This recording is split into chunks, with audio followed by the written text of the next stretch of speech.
following demonstrations by young people and other Kenyans of goodwill in memory of the over 60 Gen Zs who died during the 25th June 2024 demonstrations on the finance bill. The demonstrations started peacefully early in the morning as people sang, prayed, and marched to the designated destinations. Later in the day, the demonstrations were infiltrated by criminals, and the confrontation between the people and the police became destructive and deadly. Lives were lost, many injuries occurred, and properties worth millions were destroyed as many businesses were looted. A repeat of the June 25th demonstration was also witnessed on Monday, July 7th, where many Kenyans came out to demonstrate in commemoration of the Sabasaba Day of 35 years ago, when the fight for democracy and multipartyism began in earnest. Again, there were serious consequences of the Sabasaba demonstrations. More people died, many were injured, properties were destroyed, and businesses were also looted. One, our country, Kenya, is on the brink of destruction socially, economically, and politically. Kenya is at the edge of a precipice.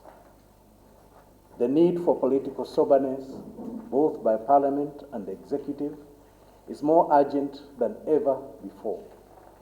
Parliamentarians and the top public servants in the government must stop making statements which incite and threaten the people of Kenya.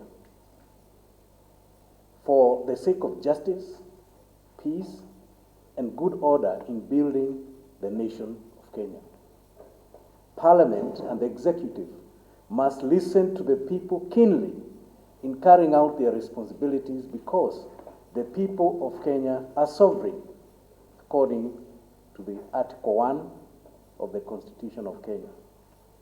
All power and authority come from them.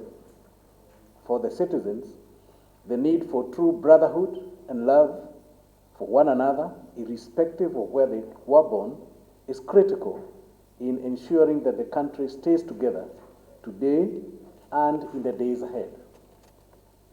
In addition, Ufungamano Joint Forum for Religious Organization advises the President, the CS of Security, to stop the police brutality in handling the demonstrators and to observe the law strictly in exercising the mandate of police as provided in the Constitution, and to release all the demonstrators arrested or abducted. In addition, the government should compensate the families of those demonstrators killed or injured. The demonstrations are protected under Articles 33 and 37 of the Constitution, which safeguard freedom of expression, assembly, and right to participate in national affairs. The duty of the police under Article 244 is to protect life, rights, and property, not to suppress dissent or silence legitimate demonstrations. The use of force against unarmed citizens erodes public trust and undermines the foundations of constitutional democracy. Those who violated the law must be held individually accountable through credible, independent investigations and prosecution. People are the temple of God. 1 Corinthians 3:16. By commanding the police to shoot and kill, they are being ordered to destroy God's temple, where His Spirit dwells. Ufungamano Joint Forum, religious organizations, appeals to Gen Zs and Kenyans in general to stop all demonstrations in the interest of peace and stability of the country, and to allow a national conversation on the multiple problems, economic, political, and social, threatening the life of the country and the livelihood of Kenyans in general. The Finance Bill of 2024 was just a trigger. There are many more things and reasons Kenyans could demonstrate about. We trust that the government and the parliament have heard what Kenyans want and what they are saying. Kenya requires change now, peacefully and constitutionally. Ufungamano Joint Forum for Religious Organizations proposes a national convention organized by Law Society of Kenya, religious sector, business sector, professional organizations, and the civil society to address matters of poor governance, corruption, poor economy, high cost of living, extreme poverty in the midst of billionaires, over taxation, over representation, and moral degradation. Although the Constitution provides for demonstrations by the citizens as and when necessary, there is need to guard against those who may cause the demonstration of the country and lose for lives and property.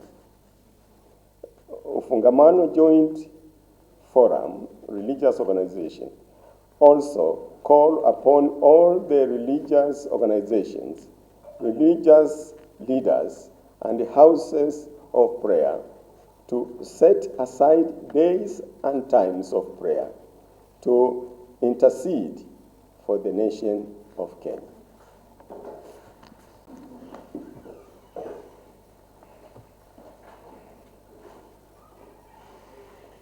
Constitutional Amendment Bill. Ufungamano Joint Forum for Religious Organization does not support the Constitutional Amendment Bill, which has been passed overwhelmingly by the Parliament and national government. The amendment was passed on 11 July 2025, aimed at entrenching the national government and a CDF into the Constitution, despite numerous judicial rulings declaring the fund unconstitutional in its current form.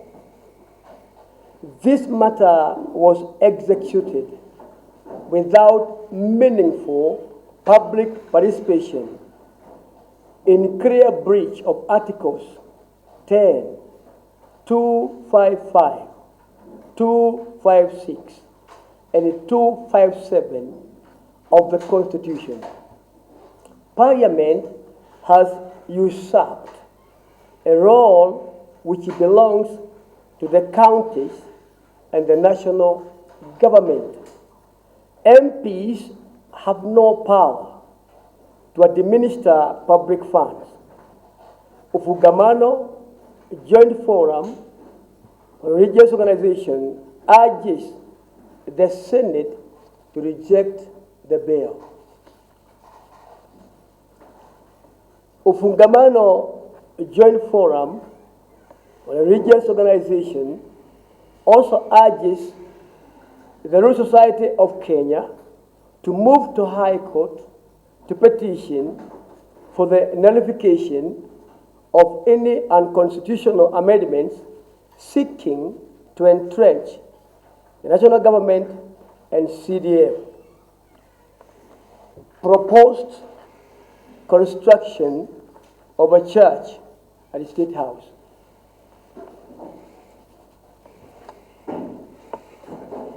This item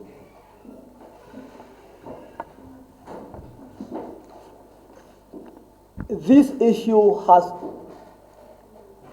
generated issues of hot debate.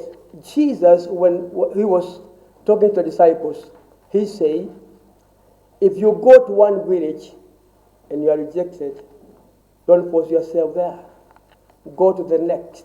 If you are rejected, go to the next. So that's the way Jesus addressed the issue of rejection. We are deeply troubled by reports that the president plans to construct a church within the State House. Article 32 protects freedom of religion, the use of public land and city resources to erect a religious structure affiliated with one faith violates the Constitution, which guarantees religious neutrality by prohibiting the declaration of any state religion. The presidency is a national institution which must remain neutral and inclusive. Constructing a church and state house politicizes religion, marginalizes non-Christian citizens, and represents a troubling attempt to fuse state authority with religious expressions for partisan gain. At a time of national economic hardship and growing public dissatisfaction, diverting public resources to build a place of worship within the seat of executive power is not only inappropriate and exclusionary, it's legally and morally indefensible. Conclusion. Our God of justice in heaven is watching every step we make on earth, and whether we are mindful of the welfare of His people in our actions. The earth belongs to the Lord, and everything in it, and everyone in it. Psalms 24, verse number 11. God bless Kenya. Thank you.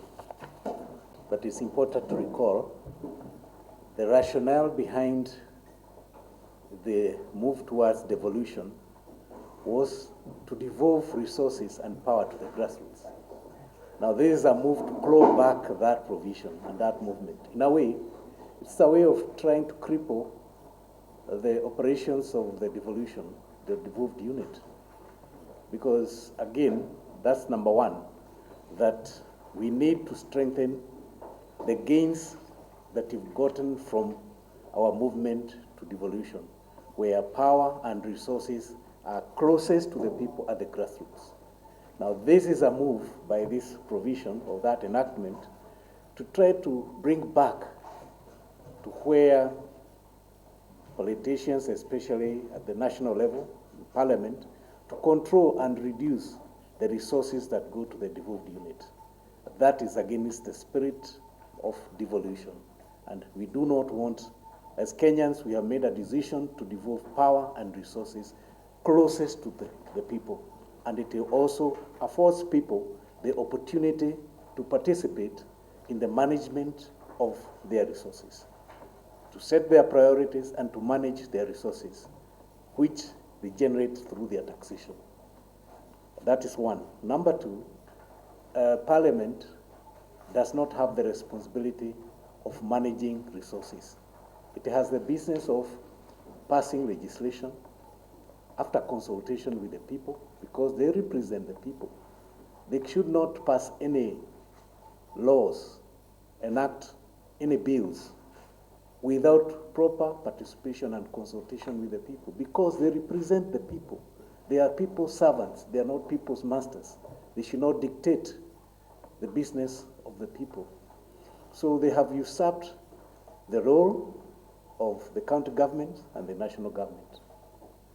Secondly, they have forgotten their supervisory role. It is not their business to go and manage resources at the grassroots level. We have the county governments, and that's the purpose for devolution. Their business is to supervise what the government is doing, to pass bills, and to hold the government to account through regular reports from the ministries and also regular reports addressed by the head of state on a regular basis to hold the government to account on behalf of the people, but not go down to the grassroots to do what the people can do for themselves. Thank you. Na wabunge wetu katika bunge la kitaifa ambalo lahusiana na fedha ambazo zinaenda mashinani kupitia kwa CDF. Na mswada huo umepitisha kwamba fedha hizo ziwe zinaendeshwa na wanasiasa wetu wa bunge. Na jambo hili tunalikemea kwa sababu linaenda kinyume na kazi ya wabunge, ambayo wabunge wetu kazi yao ni kutunga sheria iliyo sawa, wakisikiliza maoni na mafikra ya Wakenya kwa vile wamechaguliwa ili kuwakilisha wananchi wa Kenya.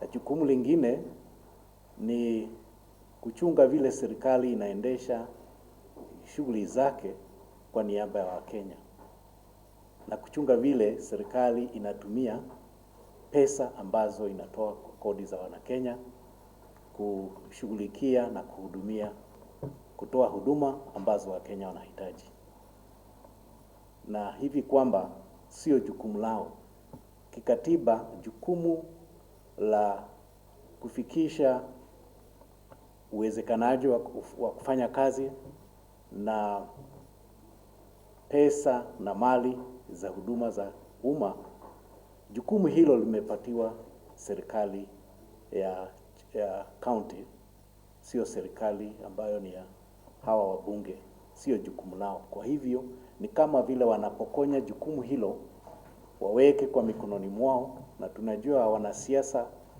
wakati wa kampeni ni wakati ambao wanatumia pesa kama hizo kuendesha shughuli za kujibinafaisha kisiasa. Lakini pesa hizo zimetengwa hivi kwamba zifikie wananchi wetu huko mashinani, na kazi hiyo ni ya serikali ambayo ni ya ugatuzi, sio serikali hii ingine. Jukumu hilo wanajaribu kuipokonya serikali ambayo sisi tumeamua kama Wakenya ni jukumu lake, ili wananchi wetu huko mashinani wapewe uwezo na nguvu za kutumia mali zao na rasilimali zao kulingana na vile wamepanga wenyewe na yale ambao wametambua ya kwamba ni haja zao. Na jambo hilo ndilo linasababisha sisi tupinge uamuzi huo na hiyo sheria, na tuulize wanasheria wetu waangalia jambo hilo ili lisiweze kuendeleshwa vile wameamua, kwa vile ni kama njia ya unyanyasaji kwa njia nyingine na kupokonya watu wetu huko mashinani nguvu za kujiendeleza na kujikimu kimaisha. Unaweza kugusia swala la mjadala wa kitaifa? Sorry.